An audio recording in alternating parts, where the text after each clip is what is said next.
વીરપુર સરકારી હોસ્પિટલ, આરોગ્ય મંદિર કે કચરાપેટી, પશુઓના જીવ જોખમમાં? આરોગ્ય સેવાઓ પૂરી પાડવા માટે સ્થાપિત વીરપુર સામૂહિક આરોગ્ય કેન્દ્ર સરકારી હોસ્પિટલ ફરી એકવાર તેની ઘોર બેદરકારીને કારણે ચર્ચામાં આવી છે. હોસ્પિટલના જ કમ્પાઉન્ડમાં દવાઓનો વેસ્ટ, ખાલી બોટલો, ઇન્જેક્શન અને દવાની સ્ટ્રીપ્સ ખુલ્લેઆમ કચરામાં ફેંકી દેવાયા હોવાનું સામે આવ્યું છે. આ દ્રશ્યો જોઈને કોઈને પણ પ્રશ્ન થાય કે શું આ આરોગ્ય મંદિર છે કે કચરાપેટી? પ્રાપ્ત માહિતી અનુસાર હોસ્પિટલના ગ્રાઉન્ડમાં ઠેર ઠેર દવાઓના ખાલી વેપન, સિરિંજ અને અન્ય તબીબી કચરો જોવા મળ્યો હતો. નિયમ મુજબ આવા જૈવિક કચરાનો યોગ્ય અને સુરક્ષિત રીતે નિકાલ થવો જોઈએ, જેથી પર્યાવરણ અને જીવસૃષ્ટિને નુકસાન ન થાય. પરંતુ અહીં તો સરકારી નિયમોને નેવે મૂકીને હોસ્પિટલ સત્તાવાળાઓએ આ કચરો સામાન્ય કચરાની જેમ ખુલ્લો ફેંકી દીધો છે.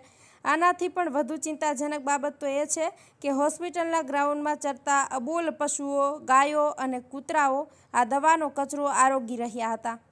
ઝેરી દવાઓના અવશેષો અને પ્લાસ્ટિકના વેપન ખાવાથી આ નિર્દોષ પશુઓના જીવને ગંભીર જોખમ થઈ શકે છે.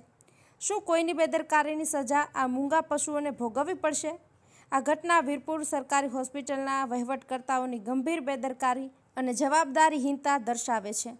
શું તમને પર્યાવરણ સુરક્ષા કે પશુઓના સ્વાસ્થ્યની કોઈ પરવા નથી? આ મામલે ઉચ્ચ અધિકારીઓ તાત્કાલિક ધોરણે તપાસ કરે અને જવાબદારો સામે કડક કાર્યવાહી કરે તે અત્યંત જરૂરી છે, જેથી ભવિષ્યમાં આવા બેદરકારીભર્યા કૃત્યોનું પુનરાવર્તન ન થાય અને આરોગ્ય મંદિર ખરા અર્થમાં આરોગ્યનું પ્રતીક બની રહે. દેવરાજસિંહ રાઠોડ સાથે વતનની વાત, વીરપુર.